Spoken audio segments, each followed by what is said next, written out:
Writing characters is an interesting thing for me because I try to like get my brain into their heads, if that makes any sense. Like I try to put myself in their place when I write them. For me, it's not so much a matter of writing a specific character. I enjoy writing immensely. It comes really easily to me, and I enjoy writing all my characters. Speaking of just right now in the story, in Fallen, my absolute favorite character to write for is actually Lamia. This is not my main character. Lamia is actually the opposite of the main character in pretty much every conceivable way. Physically, intelligence, they don't match at all. That's a close one between Goku, Genta, or Kureno. I'd probably lean towards Goku, just because he's a lot of fun and there's a lot of potential that's going to be coming with him, and he's a lot of what I like in a lot of other characters too, from like a lot of other things. Hands down, it would have to be Mr. Harvey Lumens. He's kind of the odd flavor in the story. European, a ladies' man, or at least he wants to be.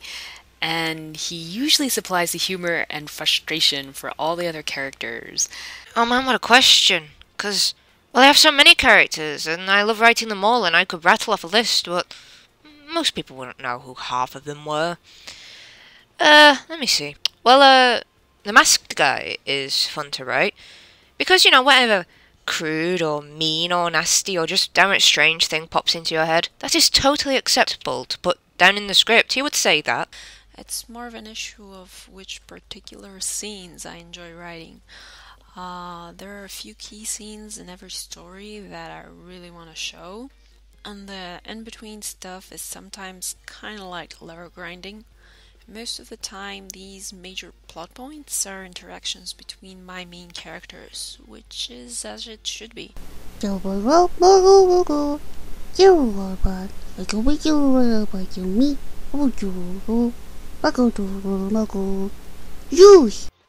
Inga, the real reason. She's a brat. She's very much in love with herself. She's aware of her own sexuality and she likes to show it off.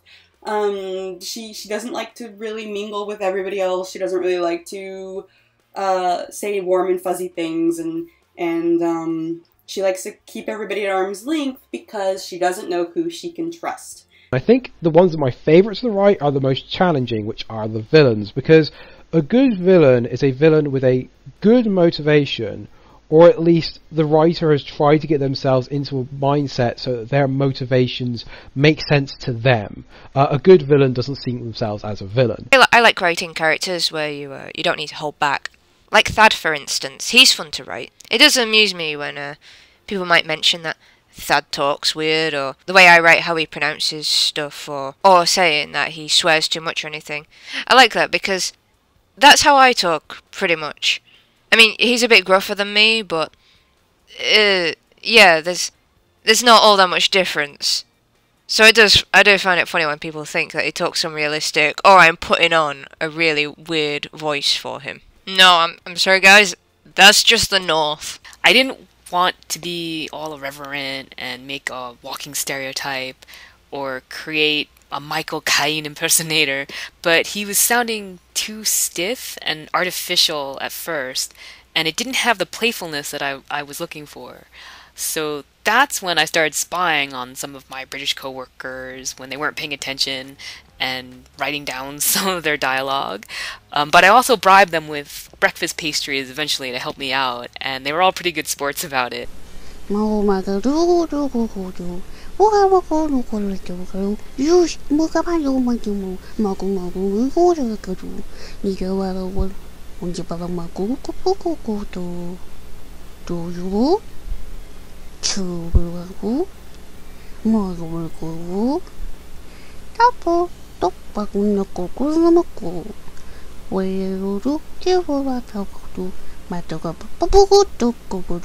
I like Colonel because She's pretty complex. She has a lot of history that we don't know yet, and it's a lot of fun to explore her powers and just the way she interacts with a lot of different things.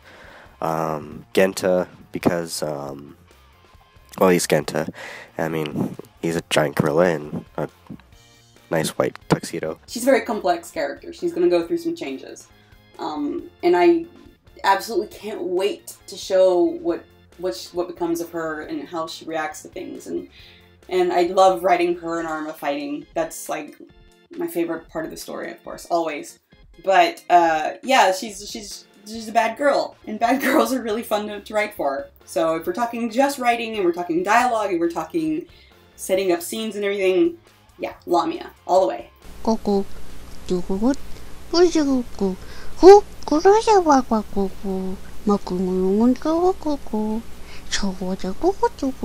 Hattie and George are fun to write, because, you know, most characters that I write are a part of myself in some ways. So all I have to do is just tap into that part and, ooh, who'd have thought writing an awkward and vaguely unpleasant person like Atticus should come easy to me? Who'd have expected it?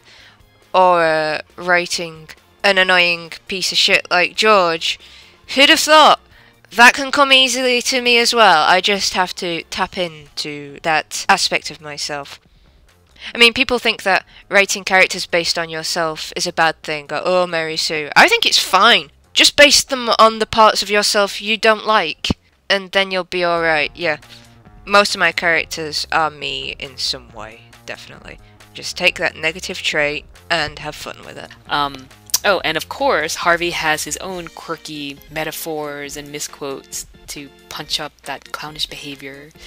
My ultimate goal was for the uninitiated reader to be swept away by the music in the lines, but eventually get a migraine if they actually tried to decipher everything that Harvey was saying. So for me at the moment, I'm really enjoying writing my current villain, Mr. Orange, because his mindset is completely alien. It's cold, logical, only cares about finding out information and satisfying his own curiosity, and, you know, basically has no emotions and a slight sadistic tendency, which is, you know, completely different from what I'm like. Maybe.